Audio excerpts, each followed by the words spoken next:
Bismillahirrahmanirrahim. Assalamualaikum warahmatullahi wabarakatuh. Alhamdulillahirabbil alamin.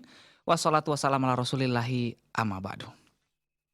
Ya pemirsa, sahabat keluarga muslim dan sahabat dari dimanapun Anda berada, kembali lagi kita di acara podcast muslim. Dan seperti biasa di acara ini kita masih membacakan pertanyaan-pertanyaan yang masuk. Kemudian nanti akan langsung kita jawab ya pertanyaan-pertanyaan tersebut tentunya bersama narasumber kita. Dan di kesempatan kali ini seperti biasa ada Ustadz Muslim Maslan MA yang telah hadir di studio. Kita akan sapa terlebih dahulu. Assalamualaikum Ustadz. Waalaikumsalam warahmatullahi wabarakatuh. Masya Allah, sehat nih Ustadz ya? Alhamdulillah sehat walafiat. Alhamdulillah. Oke Ustadz, karena berhubung sebentar lagi mau lebaran, kalau lah mau mengisi perabotan-perabotan rumah tangga dengan yang baru Pak Ustadz, menggantinya yang lama-lama jadi yang baru, silakan bisa belanja nanti ke UV-Land Ustadz. Nah ini di UV-Land produknya nih luar biasa, harga merakyat ya, tapi kualitasnya wah ini the best gitu. Lah ini nih produk-produknya Pak Ustadz, seperti tempat tidur. Waduh lihat Ustadz. Bagus-bagus ya. Bagus-bagus Ustadz, mewah insya Allah ya. Ini udah sekelas di hotel sepertinya Ustaz. Oh, ini untuk anak ya? Untuk anak. Jadi kalau guling-guling jatuh masih ada yang nampung. Ini sofanya Ustaz. Sofanya Masya Allah. Nah ini kan gak kalah mewah nih. Model terbaru sofanya. Lemari juga ada Pak Ustaz. Nih kalau baju antum kebanyakan Pak Ustaz bisa taruh di lemari sini kan. Kalau rumahnya gak muat, rumahnya masih muat satu lagi Ustaz. Rak piring juga ada Ustaz. Rak piring modern. Nah, kalau dulu kan nggak pakai gerobokan kayak gini dia rak piringnya. Ini bagus nih insya Allah. Oke, terima kasih buat UV-Land ya yang telah menjadi sponsor kita di kesempatan kali ini. Masya Allah.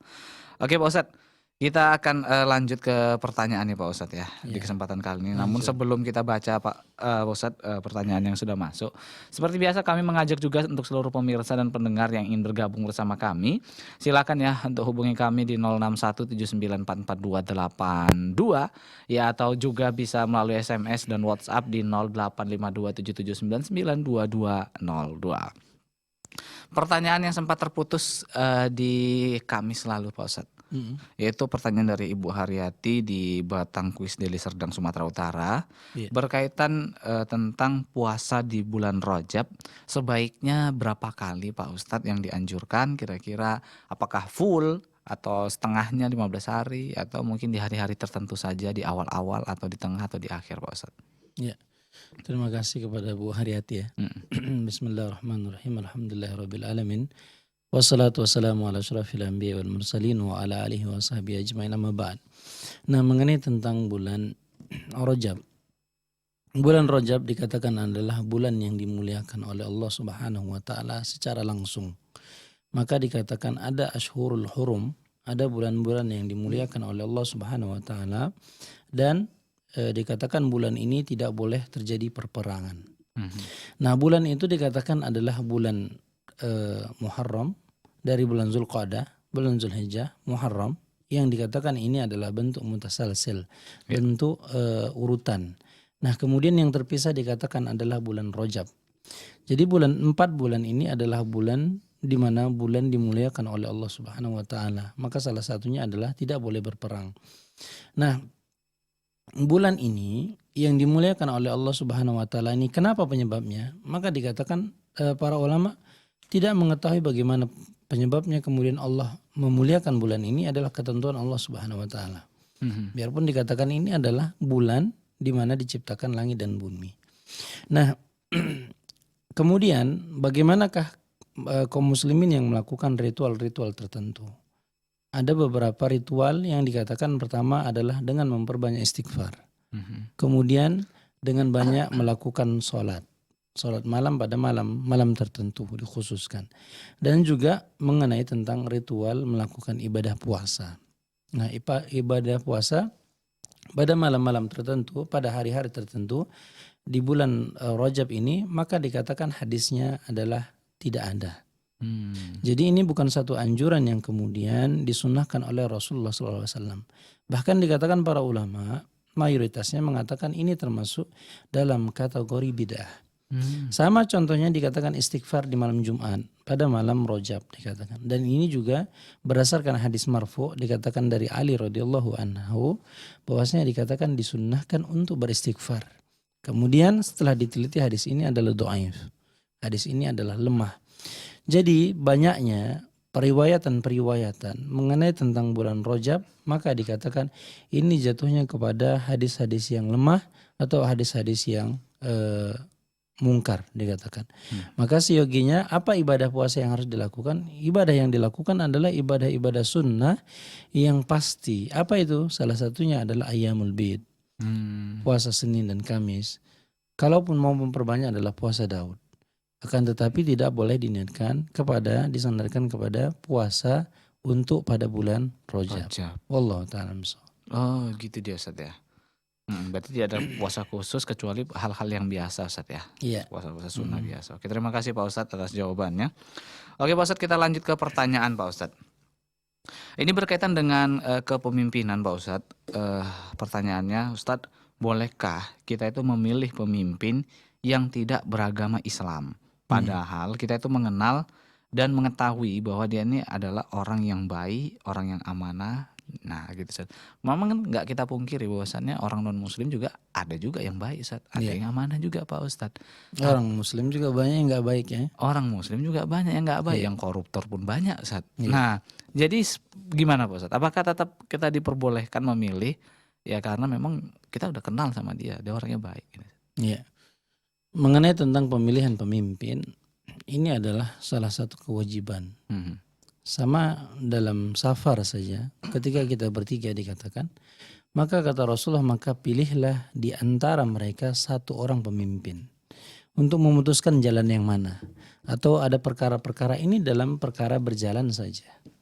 Begitu juga tentang satu negara atau satu kabupaten atau satu desa dikatakan ada pemimpin yang harus dipilih. Nah, pemilihan pemimpin ini bagaimana kemudian kalau seandainya yang dipilih adalah yang lebih baik adalah non-muslim. Maka dikatakan apakah boleh? Maka dikatakan para ulama, ijma' para ulama, dikatakan kesepakatan para ulama bahwasanya tidak boleh seorang muslim memilih pemimpin yang kafir. Nah, itu ijma' para ulama. Jadi para ulama menegaskan tidak boleh mengambil seorang yang kafir dijadikan pemimpin bagi orang-orang yang beriman kepada Allah. Begitu juga dengan kata Allah Subhanahu wa taala, maka seorang kafir tidak bisa kemudian menjadi pemimpin seorang mukmin. Nah, ayat dan kesepakatan para ulama ini adalah bentuk mutlak. Bentuk mutlak tidak boleh ketika proses seorang yang beriman kepada Allah kemudian memilih kepada yang non-muslim. Biarpun menurut kita baik, karena baik menurut kita belum tentu baik menurut Allah Subhanahu wa taala. Jadi Allah sudah menetapkan bahwasanya tidak boleh. Sama kita katakan tidak boleh meninggalkan sholat, kan? Atau kita tidak boleh untuk melakukan minuman keras misalnya. Kita bilang kayaknya ada baiknya lah. Ada manfaat, pasti ada manfaat. Bukan seluruh yang kemudian diharamkan oleh Allah itu tidak ada manfaatnya. Jadi bukan kemudian merusak terus semua, bukan. Akan tetapi dikatakan mudaratnya lebih besar. Allah lebih mengetahui hikmahnya. Jadi kadang-kadang ketika kita Allah mengatakan tidak, kemudian kita mengatakan iya. Ini kadang-kadang, kenapa? Karena dengan keterbatasan pandangan kita mengatakan kayaknya ini lebih baik. Itu menurut kebaikan pandangan, sementara menurut versi kita. Sementara kata Allah Subhanahu wa taala bahwasanya orang-orang kufar itu kata Allah Subhanahu wa taala walan tardu ankal yahud walan nasara hatta tattabi'a millatahum. Bahwasanya dikatakan oleh Allah Subhanahu wa taala orang-orang Yahudi, orang-orang Nasrani itu tidak akan ridho dengan agamamu. Tidak akan ridho. Tapi kemudian kita bilang, Ustadz, Ada juga teman saya itu baik, ya kan? Dia baik ketika kita mau beribadah dianjurkan, bahkan dia memfasilitasi. Tapi tetap saja dikatakan apakah orang-orang Yahudi itu dan orang-orang Nasrani itu ridho dengan agama kita? Tidak. Biarpun kelihatannya baik. Jadi Allah lebih tahu tentang bagaimana perangai orang-orang musyrikin. Jadi kemudian maka hendaklah kita mentaati Allah Subhanahu wa taala dan kita tidak tahu apa siogianya kebaikan ketika kita memilih seorang muslim. Ketika menurut kita itu adalah satu hal dia mungkin masih belum terlalu baik agamanya, tidak terlalu peduli kepada masyarakatnya. Akan tetapi ketika dibandingkan itu dengan non-muslim maka itu lebih utama. Allah Ta'ala bisawab. Oke Pak Ustadz, ada penelpon Ustadz, kita angkat dulu Ustadz. Ya. Ya, halo, assalamualaikum. Halo, assalamualaikum. Waalaikumsalam Ustaz. Iya, dengan Ibu siapa dan di mana Ibu? Maknya Rani Ustaz, Tebing Tinggi. Ya, Mak Rani Tebing Tinggi, silahkan pertanyaannya. Assalamualaikum Pak Ustaz. Waalaikumsalam warahmatullahi wabarakatuh. Mau nanya gini Ustaz, pernah mendengar gini kan istilah rumahku adalah surgaku gitu Ustaz kan? Iya. Jadi bagaimana caranya atau kiat-kiatnya menciptakan surga itu sendiri di rumah itu Ustaz? Iya. Oh. Itu aja Ustaz, syukran. Assalamualaikum. Waalaikumsalam warahmatullahi wabarakatuh. Oke Pak Ustadz, sebelum kita beranjak ke pertanyaan Marani Pak Ustadz, Ana mau sedikit kembali ke masalah kepemimpinan Pak Ustadz, apalagi sebentar lagi pemilihan kepala desa serentak untuk daerah Sumatera Utara nih Ustadz. Masya Allah. Bukan calon nih kan? Oh enggak nyalon Ustadz, enggak kampanye saya nih Ustadz. Iya. Nah ini kalau kita tinggal di minoritas Pak Ustadz, dan calonnya semua adalah non muslim. Iya. Apakah kita harus golput atau harus pilih di antara salah satu dari mereka? Iya. Kalau seandainya tidak ada, ini kan perkaranya beda nih. Ya. Perkaranya tidak ada. Tapi kemudian ketika kita punya otoritas untuk menentukan, atau ketika tidak ada lagi calon, nih kan, dan kita masih ada kesempatan untuk membuat, ya, maka buatlah. Dalam artian carilah atau usulkanlah siapa yang kemudian muslim yang kemudian bisa untuk dipilih. Karena itu pada asalnya. Tapi kemudian ketika tidak ada bagaimana? Maka kemudian kembali lagi kepada maslahat. Di antara mereka orang-orang yang kemudian non muslim, manakah kemudian yang lebih baik? Lebih baik, maka karena tidak ada. Ini kan faktornya satu hal yang darurat. Kita bisa menganalisa di antara mereka mana yang lebih baik, yang lebih kemudian lebih menghargai agama lain misalnya. Ada yang kemudian lebih cenderung kepada agamanya dan kemudian tidak mau kaum muslimin untuk beribadah misalnya. Maka kita lihat mana yang lebih efektif dan yang lebih kemudian lebih baik dari tanda kutip di antara mereka adalah itu yang dipilih. Oh, gitu. Nah, itu adalah bentuk ikhtiar. Ikhtiar kaum muslimin bagaimana kemudian untuk bisa mewarnai dari kehidupan kaum muslimin di sekitar situ. Oke, Ustaz. Allah Ta'ala. Oke, terima kasih Ustaz atas jawabannya. Pertanyaan Mak Rani, baiti jannati, rumahku adalah surgaku. Tipsnya Ustaz supaya menjadikan rumah kita itu yang gak seberapa itu, yang mungkin surga. Kalau kena angin sedikit udah goyang-goyang gitu Pak Ustaz. Gimana mungkin bisa jadi surga seperti itu Ustaz? Masya Allah. Ada tipsnya gak Ustaz? Ya, pertama baiti jannati ini adalah apa yang dikatakan oleh Rasulullah SAW. Maka kata Rasulullah, baiti jannati, rumahku adalah surgaku. Dalam artian di sini adalah ketenangan. Ketenangan itu maka setiap orang yang menikah diharapkan bisa mencapai kepada keluarga yang sakinah, keluarga yang tenang, mawaddah penuh dengan cinta, warahmah dan kasih sayang. Jadi itu adalah ending. Setiap orang yang menikah berharap menjadikan rumahnya itu adalah tentram, penuh dengan cinta, kemudian penuh dengan kasih sayang. Bukan kemudian bertengkar, berkelahi, kemudian ribut, kemudian tidak mau menjalankan ketaatan kepada Allah. Dan bagaimanakah membangun itu semua? Tidak ada lain kecuali mengetahui bagaimana kita beragama. ketentraman seseorang. Banyak orang memiliki harta, tapi kemudian keluarganya ribut. Jadi apakah kemudian kebahagiaan itu diukur dengan hartanya? Bukan. Apakah kemudian kebahagiaan ketika semua anggota keluarganya memiliki jabatan dan pangkat? Bukan. Banyak orang yang kemudian memiliki jabatan, akan tetapi mereka sibuk. Tidak bisa kumpul di rumah, tidak bisa makan bareng, tidak bisa ketentraman itu tidak ada. Nah, bagaimanakah kemudian orang bisa mencapai kepada keluarga sakinah mawaddah warahmah? Pertama adalah dengan ilmu agama. Ketentraman itu ketika kita masuk ke rumah, kita merasa adem. Kenapa? Keluarga kita semuanya taat. Keluarga kita semua kemudian mau beribadah kepada Allah Subhanahu wa taala. Adanya ketentraman. Kalau hanya kita pulang membawa harta yang banyak, belum tentu anak kita kemudian menjadi orang yang soleh. Jadi bagaimana caranya? Adalah membentuk mereka, mengarahkan mereka kepada agama, kepada ilmu. Apapun kata mereka, bahwasanya ilmulah satu-satunya yang untuk menenteramkan kehidupan rumah tangga.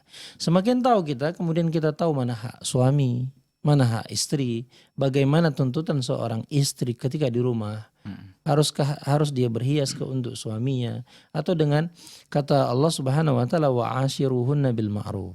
Maka hendaklah kemudian kita menggauli suami dengan istri dengan pergaulan yang baik. Ini kadang-kadang semakin lama kita sudah merajut tali cinta bersama dengan suami dan istri, maka kemudian semakin bahasanya semakin kasar. Dan ini tidak benar. Tuntutan Allah itu wa ashiruhunna bil ma'ruf adalah semenjak kita menikahi sampai kapanpun. Jadi jangan semakin tua usia pernikahan itu semakin kata-katanya kasar. Yang dulu dengan menggunakan sering kalimat sayang keluar, kalimat kasih sering keluar, sekarang enggak. Mak gombel misalnya, ya kan? Kadang-kadang kita katakan, kadang-kadang nama saja yang digunakan. Kadang-kadang kalimat-kalimat ini sementara Rasulullah dikatakan adalah dia adalah sebaik-baiknya untuk keluarganya. Jadi ketentraman ketika masuk, ya Allah, bukan seperti neraka. Ketika kita ingin pulang merasa nggak nyaman, lebih nyaman di luar, maka yakinlah ada sesuatu yang salah. Tapi kalau ketertarikan kita ingin pulang, capek pun kita di luar bekerja, ketika masuk ke rumah kita merasa tenang, maka ketahuilah itu bentuk surga yang kemudian diberikan oleh Allah, ketenangan yang ditanamkan pada rumah tangga kita. Jadi bagi kita, perbaiki diri kita, kemudian belajarlah ilmu agama agar kemudian kita menjadi keluarga yang sakinah mawaddah warahmah dan tercapailah dengan baiti jannati. Oke, terima kasih Pak Ustadz, Masya Allah. Pak Ustadz ada penelpon, kita coba angkat dulu Pak Ustadz. Ya, halo, assalamualaikum. Halo, assalamualaikum. Waalaikumsalam warahmatullahi wabarakatuh. Iya, Ibu Nopi di Galang. Ya. Masya Allah. Ibu silakan pertanyaannya Ibu. Ya, assalamualaikum Ustaz. Waalaikumsalam warahmatullahi wabarakatuh. Ya, urusannya gini Ustaz, kalau di dalam surah Yusuf itu kan ada mengatakan Nabi Yusuf melihat 11 bintang dalam mimpinya. Iya. Tapi Allah menggunakan kata nggak najmun tapi kaukaban gitu kan. Iya. Terus kalau di surah Al-Mulk itu Allah menyebutkan masobi untuk melempar setan gitu. Iya, bintang. Apa beda gitu Ustaz? Bintang untuk melempar setan, bintang yang dilihat Nabi Yusuf gitu. Itu aja pertanyaan Ustaz. Assalamualaikum warahmatullahi wabarakatuh. Waalaikumsalam warahmatullahi warahmatullahi wabarakatuh. Iya, menarik nih pertanyaan tentang bahasa Pak Ustadz. Iya. Tapi kita tahan dulu, kita harus rehat dulu nih Pak Ustadz. Boleh. Agenda pemirsa, sahabat keluarga muslim dan sahabat saat dimanapun Anda berada, jangan kemana-mana. Karena setelah yang berikut ini kami akan segera kembali lagi, tetap bersama kami ya di Podcast Muslim.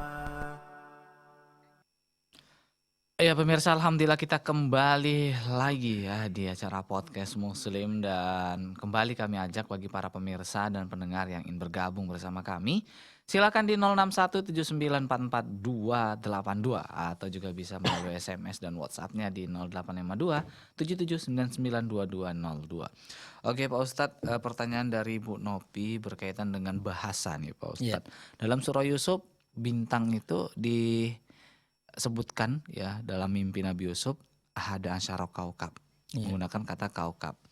Kemudian di ayat yang lain diartikan dia sebagai nujum ya, nujum malisyayatin di dalam surah Al-Muluk Pak Ustadz. Nah, ini bagaimana Ustadz? Apa perbedaan antara nujum dengan kaukab? Apakah nujum itu memang khusus untuk ngelempar-lempar setan seperti yang digambarkan dalam surah Al-Muluk atau bagaimana Ustadz? Ya, terima kasih kepada Ibu Nopi ya. Mengenai tentang penggunaan kalimat kawakib ataupun nujum. Maka dikatakan ahada asyara kaukabah, atau dikatakan falamma janna alaihi lail ra'a al-kawakib. Maka dikatakan bahwasanya bagaimana penggunaan kalimat istilah. Pertama, ini dikatakan adalah sinonim. Sinonim antara kawakib dengan nujum adalah bintang, kita artikan yang kedua-duanya. Akan tetapi dikatakan kawakib adalah lebih umum ketimbang khusus, yaitu adalah nujum. Kalau kawakib diterjemahkan secara khusus umum adalah dikatakan planet. Kenapa? Karena dikatakan bahwasanya kawakib itu ketika ahada asyar yang 11 itu, maka dikatakan ada bulan dan matahari. Menunjukkan ini adalah benda-benda langit. Ada yang kecil-kecil dan ada yang besar. Maka penggunaan kalimatnya adalah kawakib. Adalah penggunaan kalimat yang umum. Karena tercampur dengan benda-benda yang lainnya. Ada bulan, ada bintang. Jadi untuk penyamaan istilah ini dia dikatakan adalah melihat 11 planet. Nah, itu dia secara penterjemahan. Kemudian untuk nujum, ya kan, nujum sebagai rujuman lisyayatin dikatakan adalah bintang sebagai untuk melempar para jin atau setan dikatakan. Nah, nujum di sini dikatakan secara bahasa menunjukkan nujum itu adalah bintang yang kemudian terus bergemerlap dengan cahayanya. Sementara planet tidak. Sementara planet tidak semuanya. Maka dikatakan ini adalah hanya pembedaan pada batas umum dengan khusus saja. Nah, menggunakannya menunjukkan ketika bintang adalah sesuatu yang bercahaya dengan terang. Kalau planet tidak mesti, ya kan? Tidak mesti.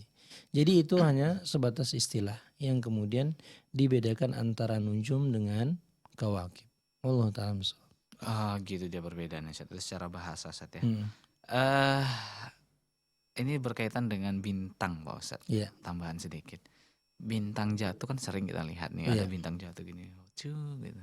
Itu banyak orang berpikir, oh itu bisa kita ketika ada bintang jatuh berdoalah. Berdoalah gitu. Atau bukan dikejar nih jadi keris juga. Jadi keris sejati. Ya, berdoa Ustadz. Berdoa ketika ada bintang jatuh. Nah, ini banyak orang yang beranggapan itu adalah salah satu tempat ataupun waktu di ijabahnya doa. Bener nggak Ustadz? Enggak ada, tidak ada dikatakan ketika bintang jatuh itu kemudian adalah tempat mustajab atau waktu mustajab kita berdoa kepada Allah Subhanahu wa taala. Dan ini bentuk bukan dari hadis atau anjuran dari Allah Subhanahu wa taala dan Rasulullah. Ketika ada bintang itu, maka dikatakan bintang itu kan fungsinya ada 3. Ya kan? Pertama adalah bintang yuhtada biha, adalah sebagai petunjuk arah kemana kita, misalnya ke selatan kah, ke utara kah. Jadi bagi orang-orang apalagi yang kemudian nelayan, jadi bisa mengetahui arah pulang atau arah mau kemana dia berdasarkan melihat kepada bintang, titik poros bintang. Nah, ini ilmu-ilmu yang biasanya dikuasai para nelayan ya. Nah, atau yang di padang pasir. Ketika tersesat di padang pasir yang kemudian semua kelihatan padang pasir, nggak tahu mana rumah kita, ke kanan atau ke kiri. Maka kemudian bisa mengambil bintang yuhtada biha sebagai petunjuk arah. Itu yang pertama fungsinya. Yang kedua dikatakan adalah sebagai hiasan langit. Cantik, gemerlap, indah dikatakan. Maka kan banyak istilah dalam penggunaan bahasa dikatakan bintang itu adalah kiasan kecantikan. Iya. Ya kan? Bahwasanya di antara seluruh bintang yang di langit ada satu bintang yang bercahaya. Ya kan? Kadang-kadang kan menggunakan istilah menunjukkan bintang itu adalah sesuatu yang indah. Maka dikatakan oleh Allah ini adalah sebagai hiasan langit. Ketika kita melihat Masya Allah indah. Sama juga kita kan sekarang ini kafe saja. Ketika banyak lampu, ketika malam hari kita Masya Allah indah. Dengan lampu. Begitu juga dengan bintang di langit. Kemudian fungsi yang ketiga dikatakan adalah rujuman lisyayatin. Adalah untuk melempari setan-setan dan jin-jin yang kemudian mereka bahu-membahu untuk mencuri pendengaran atas wahyu yang akan diturunkan. Titah Allah itu ketika disampaikan kepada malaikat, maka kemudian mereka mencuri pendengaran. Sehingga ketika mereka mencuri ketahuan itu, bukan berarti kemudian Allah tidak tahu sebelumnya, bukan. Tapi memang dengan sengaja oleh Allah Subhanahu wa taala. Nah, kemudian maka mereka dilempari rujuman lisyayatin. Maka mereka dilempari dengan bintang-bintang itu. Jadi yang jatuh itu karena melempari para setan. Oh, karena itu. Bukan doanya mustajab. Bukan keris yang kemudian harus dikejar, bukan. Ini adalah murkanya Allah. Kemudian kita katakan ini adalah doa mustajab, bukan. Jadi jangan kemudian meyakini sesuatu yang tidak berdasarkan apa yang digambarkan oleh Allah dan Rasulnya. Allah ta'ala. Masya Allah. Jadi jangan berdoa cari waktu lain lah. Jangan pas bintang jatuh. Nunggu bintang jatuh baru berdoa. Oke, saya terima kasih atas jawabannya. Kita lanjut ke pertanyaan berikutnya Pak Ustadz ya. Ya. Assalamualaikum warahmatullahi wabarakatuh Ustadz. Waalaikumsalam warahmatullahi wabarakatuh. Ustadz, apakah kalau kita mendengarkan orang yang bergibah, kita juga mendapatkan dosa Ustadz? Toh kita nggak ikut bergibah nih Ustadz, cuma sebagai mustami nih Ustadz, pendengar setia aja. Ghibah itu pertama memang dikatakan adalah bentuk larangan. Wala yaghtab ba'dukum ba'dha, dan jangan kalian saling menggibah. Jadi dikatakan ghibah ini adalah dosa besar. Wah, ibu, bapak juga dikatakan tidak kecuali kepada bapak, biarpun kemudian yang lebih suka dikatakan ya. Ini nggak tahu apakah ini bentuk justifikasi kepada ibu-ibu atau bukan ya. Tapi kemudian fitnah ini yang sering dilakukan oleh ibu-ibu dan bapak-bapak kita katakan. Maka kata Allah wala yaghtab ba'dukum ba'dha, dan jangan saling menggibah. Bukan berarti kemudian ghibah sebelah pihak boleh, enggak juga. Jadi larangan ini adalah larangan mutlak dan jatuhnya kepada kabairud dzunub, dosa besar. Nah, bagaimana kemudian bagi orang yang hanya duduk, dengar, diam, tidak komentar? Maka dikatakan kata Imam Nawawi maka jatuhnya kepada perkara muharramah. Kata Imam Nawawi dikatakan dalam kitabnya, dikatakan orang yang duduk, dengar, diam, maka jatuhnya kepada sesuatu yang muharramah juga. Jatuhnya kepada sesuatu hal yang haram juga. Maka mestinya dikatakan orang yang gibah, kemudian kita dengar di situ, maka hendaklah dia mengingkari dengan lisannya. Dia katakan jangan berbicara tentang aib orang lain. Kalaupun tidak bisa maka harus diingkari dengan hatinya. Maka ketika dia mengingkari dengan hatinya, kata Imam Nawawi, maka yang lebih utama baginya adalah meninggalkan majelis itu. Jadi jangan kemudian ketika ada orang ghibah, kita tidak bisa mengingkari dengan lisan kita, kemudian kita nongkrong di situ, diam di situ. Kita bilang, ya Allah orang ini ghibah. Kita mengingkari dengan hati, tapi tetap juga masih di situ. Maka kata Imam Nawawi, maka hendaklah dia meninggalkan majelis itu. Jadi jangan merasa nyaman juga. Enak, seru. Enak ya kan, dengar cerita, oh aku sekarang tahu rupanya. Jangan. Kenapa? Karena itu adalah perkara kemungkaran. Kita ini bermajelis, dikatakan, la yajtami ummati ala dhalalah. Kata Rasulullah, maka janganlah kita duduk berkumpul untuk satu kesalahan, kesesatan. Sama juga perkara yang muharramah. Allah ta'ala. Oke, saya terima kasih dan ada penelpon, kita coba angkat dulu. Halo, assalamualaikum. Terputus. Ya, silakan dicoba kembali bagi Anda yang ingin bergabung bersama kami di 0617944282. Sudah masuk kembali, kita angkat. Halo, Assalamualaikum. Halo, Assalamualaikum. Halo, Assalamualaikum. Waalaikumsalam warahmatullahi wabarakatuh. Dengan siapa dan di mana? Ukti Aisyah, Ustaz.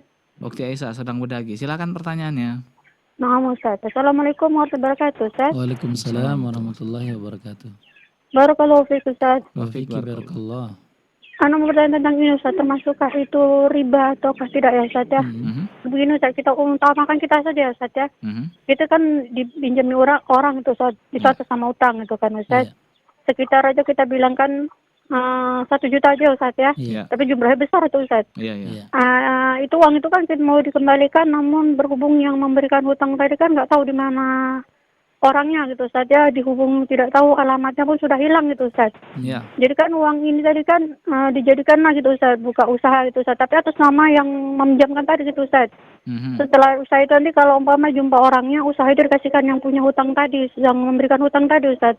Termasukkah kita itu berdosa ataukah tidak, Ustaz? Termasukkah kita ini membungakan ataukah tidak gitu, Ustaz? Tapi uang tadi atas nama dia gitu, Ustaz ya. Tidak atas nama kita lagi gitu, Ustaz. Sudah paham pertanyaannya kan, Ustaz? Tolong penjelasannya, Ustaz. Syukran. Assalamualaikum warahmatullahi wabarakatuh. Waalaikumsalam warahmatullahi wabarakatuh. Ya, Pak Ustadz. Sebelum kita jawab, tampaknya kita harus kembali rehat lagi nih, Pak Ustadz. Ya, untuk itu bagi para pemirsa dan pendengar dimanapun Anda berada, jangan kemana-mana, karena setelah yang berikut ini kami akan segera kembali lagi tetap bersama kami di Podcast Muslim.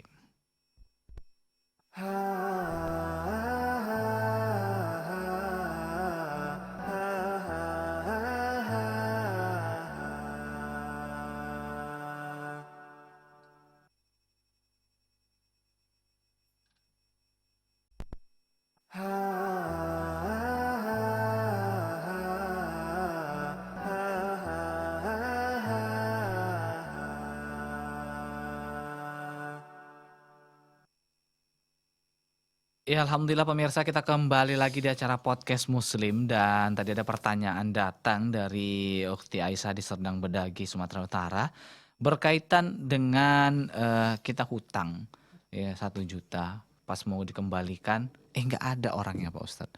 Dicari rumahnya nggak tahu lagi di mana, entah masih hidup atau enggak. Ya udah, akhirnya uangnya udah kita inventariskan lah. Nah, taruh jadi saham, tahap apa, di usaha gitu. Tapi atas nama orang yang punya uang tadi, Pak Ustadz. Ya, harapannya suatu saat kalau seandainya jumpa kembali, maka akan dikembalikan seluruhnya. Ini hasil keuntungan kamu selama uangnya saya tanamkan jadi saham, entah jadi apa gitu, jadi modal gitu, Pak Ustadz. Boleh nggak kalau kita berijtihad seperti itu, Ustadz? Iya, terima kasih kepada Ukti Aisyah. Iya. Ukti Aisyah yang sedang berdagi mengenai tentang pinjaman, dikatakan ketika kita minjam 1 juta, maka satu kewajiban bagi kita adalah memulangkan 1 juta.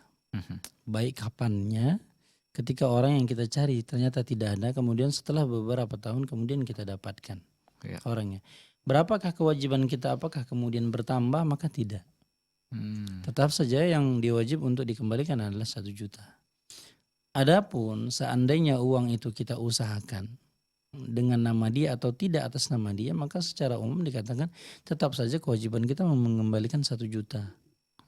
Jadi kita 1 juta kita balikan. Kalaupun seandainya uang itu kita usahakan atas nama dia, fulan misalnya ikut, karena kita mau balikan tidak ada orangnya, kita usahakan. Ketika kita balikan kemudian kita lebihkan, boleh, secara hukum boleh. Nggak riba, Ustaz? Nggak riba. Jadi yang dimaksud dengan riba itu adalah kesepakatan. Ketika misalnya antara yang peminjam dengan yang meminjam dikatakan saya kasih pinjam uang 1 juta dan harus dibalikan 1,5 juta. Misalnya. Ini kan ada kesepakatan. Maka secara hukum kesepakatan ini adalah dikatakan ini jatuhnya kepada riba. Karena kata Rasulullah dalam satu kaidah, dijadikan satu kaidah, dikatakan kullu qardin jarra naf'an fa huwa riba. Setiap orang yang meminjamkan dan mengambil manfaat di sini adalah akad yang kemudian harus mewajibkan. Sama juga ketika kita minjam uang. Sudah selesai minjam dan tidak ada kesepakatan tertentu, yang penting kesepakatan yang dibangun adalah kapan mengembalikannya dengan kadar yang sama. Kemudian kita bawa kue misalnya dan kita berikan dia kue. bentuk rasa terima kasih kita kepada dia. Bolehkah? Secara hukum boleh saja. Tidak minjam pun ngasih kue secara hukum adalah boleh. Nah, jadi ketika tidak ada ikatan itu, apakah jatuhnya kepada riba? Maka jatuhnya tidak kepada riba. Sama dia ketika tidak ada uangnya kita usahakan ternyata menghasilkan banyak. Kita berikan, apakah kita sisihkan sebagian ini kita kasihkan ucapan terima kasih, bolehkah? Boleh. Atau kita kasihkan ke semua keuntungannya, bolehkah? Boleh. Jadi karena tidak ada ikatan dari awal, karena orang yang ingin kita kembalikan tidak kita dapatkan, maka uang itu kita usahakan. Begitu juga perkaranya ketika kita usahakan ternyata bangkrut. Nah ini habis. yang bahaya nih Ustaz. Ya kan? Ketika habis, apakah kemudian dia tidak mendapatkan lagi uangnya? Tidak ada, karena akad kita adalah pinjaman. Kita pinjam 1 juta, ya kan? Kemudian kita usahakan atau tidak kita usahakan. Ketika kita usahakan untung atau rugi, dia bukan urusan dia. Iya. Uang tetap harus kita balikkan 1 juta. Kalau untung, alhamdulillah.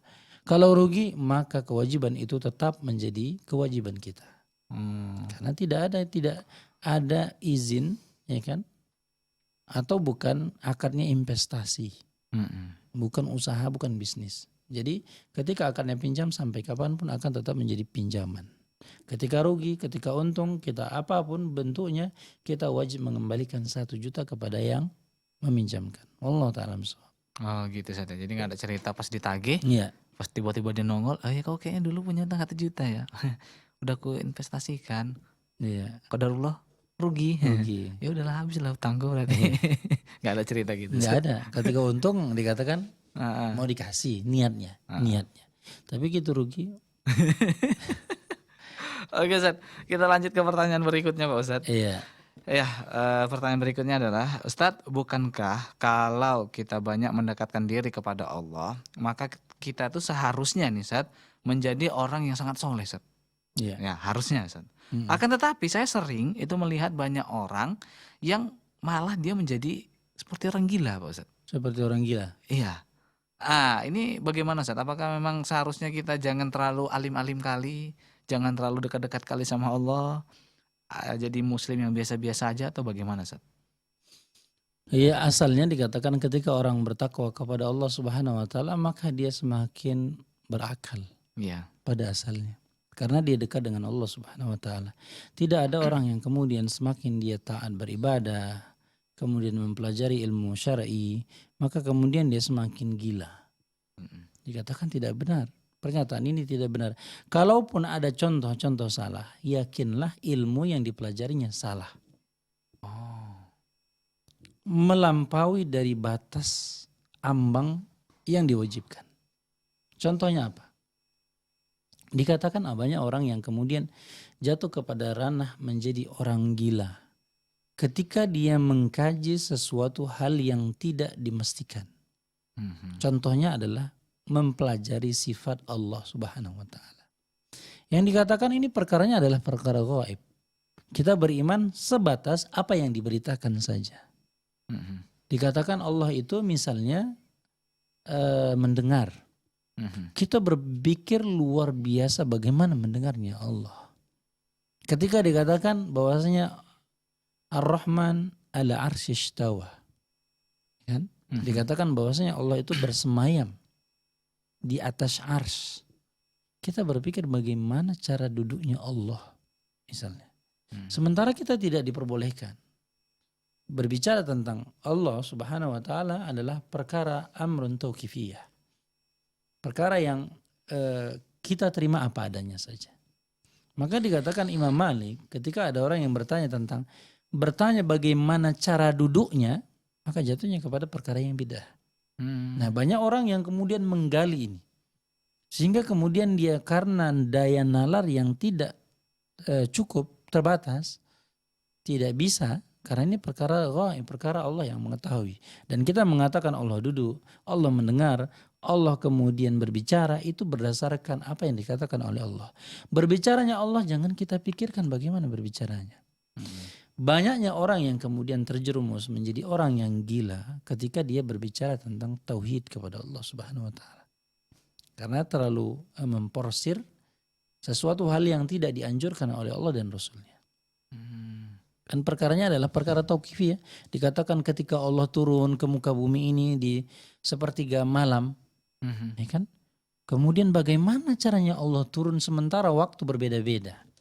Kita Allah itu maha segalanya, ya kan? Jadi kemudian kita tidak perlu berpikir bagaimana sesungguhnya Allah turun, kapan turunnya, kapan naiknya. Karena perputaran dunia ini akan terus. Di Amerika dengan di sini beda. Iya. Sepertiga malam ya. Berarti gak naik-naik lagi dong. Gak naik.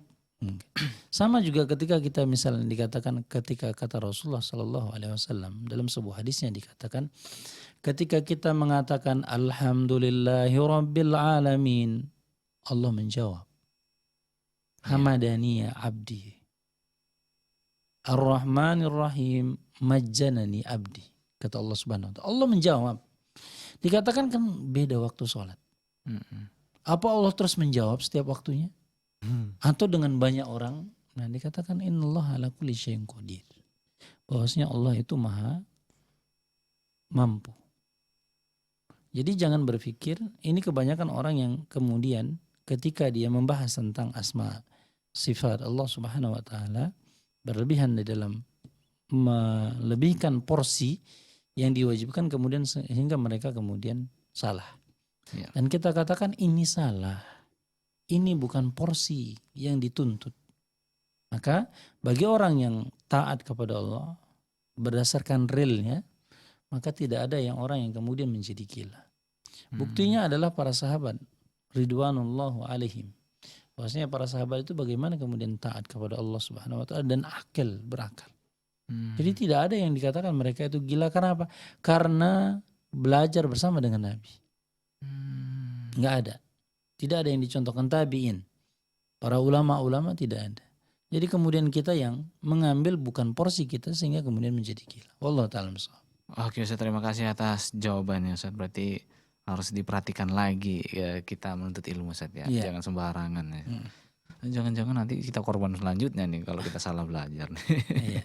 Oke, saya terima kasih atas jawabannya dan tampaknya pertanyaan tadi menutup perjumpaan kita di kesempatan kali ini Pak Ustadz. Iya. Dan karena waktu kita sudah habis, kami ucapkan terima kasih juga kepada untuk seluruh pemirsa dan pendengar dimanapun Anda berada.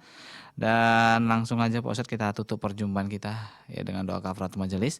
Subhanaka Allahumma bihamdika asyhadu alla ilaha illa anta astaghfiruka wa atubu ilaik. Wassalamualaikum warahmatullahi wabarakatuh.